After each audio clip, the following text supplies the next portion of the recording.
जो सरिया इस्तेमाल हो रहा है उसको कैसे निकालें, उसको किस तरह से क्वांटिटी मिकदार निकालें और हमें पता चल जाए इस बिल्डिंग के अंदर इतना सरिया इस्तेमाल होगा।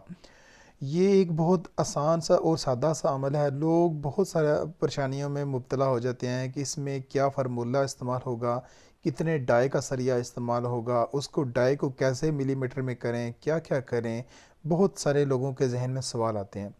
आज उन्हीं तमाम सवालात को मैं इंशाल्लाह ताला हल करने की पूरी कोशिश करूँगा, क्योंकि आज जो मैं एस्टिमेट बनाने जा रहा हूँ वो मेरे खुद अपने घर का एस्टिमेट है। ये एक छोटा सा प्लॉट है, वो हम बना रहे हैं और मैं चाहता हूँ कि आपको पता चल जाए कि उसके अंदर स्टील किस तरह से निकालते हैं। स्टील निकालने का बिल्कुल आसान तरीका आज हम देखते हैं। चलिए आइए देखते हैं कि वो प्लाट का साइज़ क्या है और उसके अंदर फिर हम डिस्कशन करते हैं। ये हमारे पास एक प्लॉट आ गया। ये एक बज़ाहिर तो छोटा सा प्लॉट है। इसकी 25 फुट चौड़ाई है और इसकी लंबाई जो बैक है उसकी 38 फुट है। ये एक सादा सा प्लॉट है जो हम बना रहे हैं इस वक्त। अब हम इसमें आरसीसी स्लैब के अंदर सरिया की मिकदार मालूम करना चाहते हैं। सरिये की मिकदार मालूम करने के लिए हमें दो चीज़ों का इल्म होना सबसे पहले इंतहाई ज़रूरी है। वो दो चीज़ें कौन सी हैं? मतलब एक तो होती है मेन बार्स और दूसरी होती है डिस्ट्रीब्यूशन बार्स। लोगों को यही फ़र्क मालूम ही नहीं होता कि मेन बार्स कौन सी होती हैं और डिस्ट्रीब्यूशन बार कौन सी होती हैं। वो इसी कन्फ्यूजन में लगे रहते हैं। वो समझते हैं जो लंबी बार होती हैं वो होती हैं मेन बार्स और जो छोटी बार्स होती हैं वो होती हैं डिस्ट्रीब्यूशन बार्स। हालांकि ये बात गलत है, ऐसा नहीं होता। मेन बार्स जो होती हैं वो शॉर्टर स्पैन में डाली जाती हैं और जो डिस्ट्रीब्यूशन बार्स होती हैं वो हमेशा लॉन्गर स्पैन में डाली जाती हैं। और अब हम देखते हैं हमारे प्लाट का साइज़। प्लाट हमारा बेसिक है 25 फुट और 38 फुट। 25 ज़रब 38 का प्लाट है, लेकिन हमने आरसीसी स्लैब जो इसके ऊपर डालनी है वो हमने 2 फीट इसकी बाहर की तरफ चौड़ाई इसकी बढ़ानी है। मतलब उसका शेड निकालना है, उसकी खूबसूरती बनानी है स्लैब की। इसी वजह से 25 की बजाय ये 27 फीट इसकी चौड़ाई होगी टोटल और 40 फीट इसकी लंबाई होगी। अब 40 फीट लंबाई 27 ज़रबे 40 में हम कितना सरिया इस्तेमाल होगा वो हम देखेंगे और उसको निकालने की कोशिश करेंगे। मैं उम्मीद करता हूँ आपको ये चीज़ समझ आ गई होगी कि मेन बार्स कौन सी होती हैं और डिस्ट्रीब्यूशन बार्स कौन सी होती हैं। अगर फिर भी समझ ना आए तो आप कमेंट बॉक्स में कमेंट लीव करें, छोड़ें, और मैं इंशाल्लाह ताला आपका रिप्लाई कर दूँगा। चलिए आइए देखते हैं हम 27 ज़रबे 40 के प्लॉट के अंदर आरसीसी स्लैब में इसमें क्वांटिटी किस तरह निकालते हैं। ये निकला। ये एक मैंने पहले आपके लिए एक बॉक्स बना के रखा है। जब भी आप किसी बिल्डिंग का एस्टिमेट निकालने लगें, स्टील को एस्टिमेट निकालना चाहते हों, तो आपको ये चीज़ें इल्म होना इंतहाई ज़रूरी है। उसमें दो चीज़ें तो ये हैं कि 1 मिलीमीटर में कितने सूत्र होते हैं और एक सूत्र में कितने मिलीमीटर होते हैं। ये दो चीज़ें आपको एग्जैक्टली मालूम होनी चाहिए।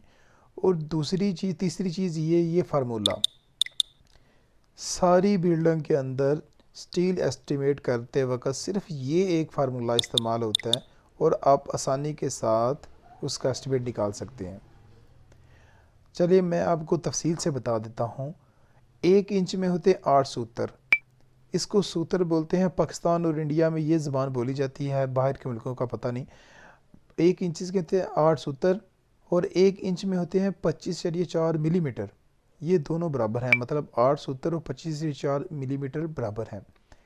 1 mm में कितने सूत्र होते हैं ये अगर निकालना चाहते हैं तो हम 8 तकसीम 25.4 करेंगे तो हमारे पास सूत्र बन जाएंगे। 1 mm के अंदर इतने सूत्र होते हैं, 0.3149 सूत्र। और हम अगर एक सूत्र में मिलीमीटर निकालना चाहते हैं तो इसको उल्ट कर देंगे। पहले हमने 8 तकसीम 25.4 किया था, अब हम 25.4 तकसीम 8 कर देंगे। इसको कर देंगे 25.4 तकसीम 8 करेंगे तो हमारे पास मिलीमीटर बनकर आ जाएंगे। ये दो चीज़ें आपको एग्जैक्टली मालूम होनी चाहिए कि ये दो चीज़ें क्या हैं। एक सूत्र में मिलीमीटर कितने होते हैं और 1 मिलीमीटर में सूत्र कितने होते हैं। ये चीज़ें जब आपको एग्जैक्टली मालूम हो गई तब आपको स्टील कैलकुलेट करना बिल्कुल आसान हो जाएगा। जैसे हम देखते हैं मिसाल के तौर पर आपको कोई भी कहता है, कोई आदमी कहता है कि 4 सूत्र का सरिया है, उसके मिलीमीटर बनाओ कितने एमएम का होगा, तो आप सीधा सीधा सिर्फ 4 सूत्र 4 ज़रब 3.175 मतलब एक सूत्र में इतने एमएम होते हैं, उसको उसके साथ मल्टीप्लाई कर देना है। 4 ज़रब 3.175 ये हमारे बन जाएंगे 12.7 mm। एग्जैक्टली 12.7 mm बनते हैं, लेकिन इतना इस mm का स्टील होता नहीं है। ये 12 mm का स्टील होता है जो जिसको 4 सूत्र का सरिया बोलते हैं। ये निकालते वक्त 12 से ये 7 डिजिट पूरे आते हैं, लेकिन जो हमारे पास एग्जैक्टली स्टील आता है वो 12 mm का होता है।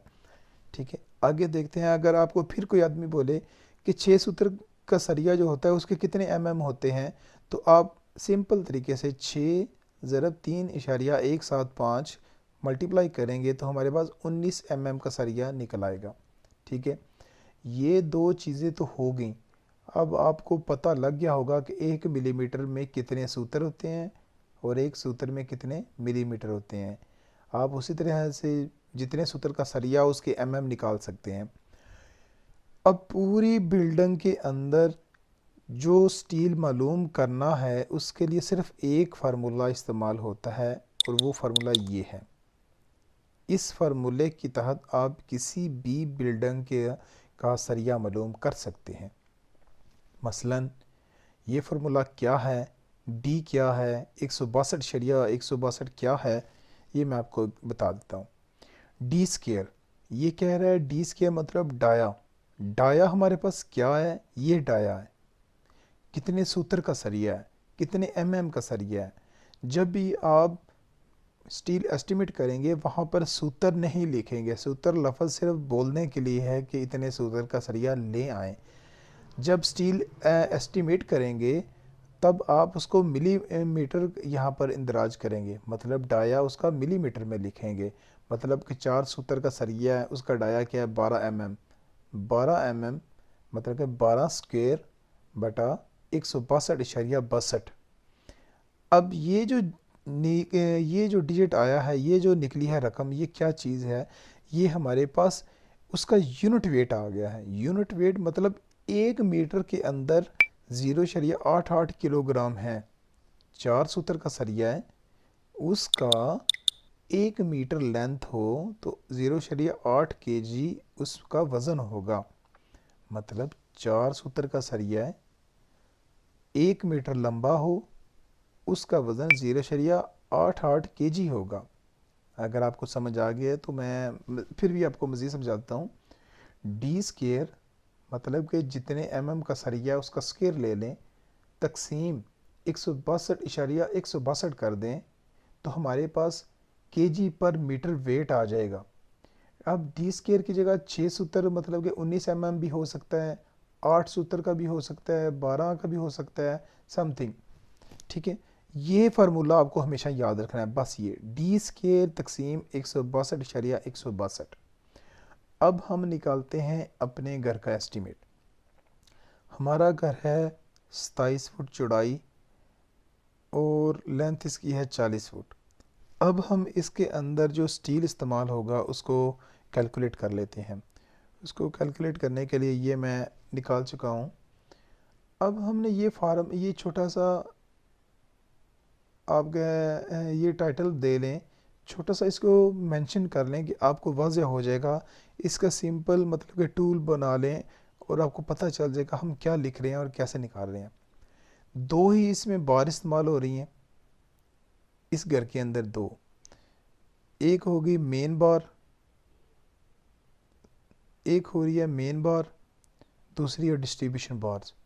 मेन बार शॉर्टर स्पैन में है और डिस्ट्रीब्यूशन बार लॉन्गर स्पैन में है। चलिए आइए देख लेते हैं पहले कौन से। पहले हम मेन बार को डिस्कस कर लें। हम इस मकान के अंदर 4 mm के सरिया डालना चाह रहे हैं, 4 mm का।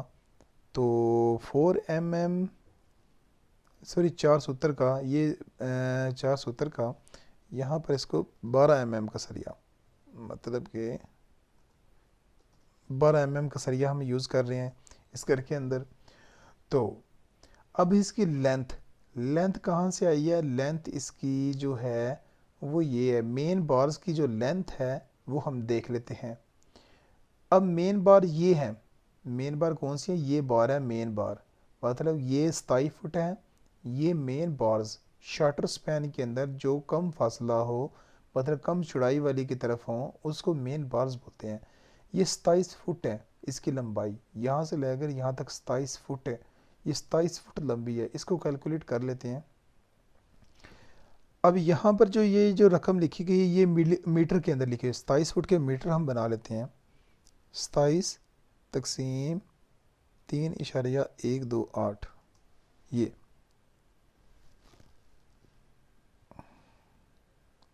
सॉरी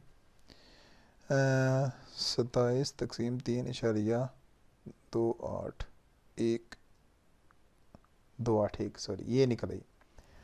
ये जो हमारे पास डिजिट आए हैं ये मीटर बन गए हैं। 27 मीटर के अंदर 8.229 मीटर होंगे।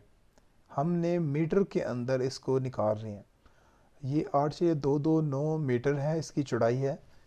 और आगे number of bars, number of bars कैसे हम निकालेंगे? नंबर ऑफ बार्स निकाल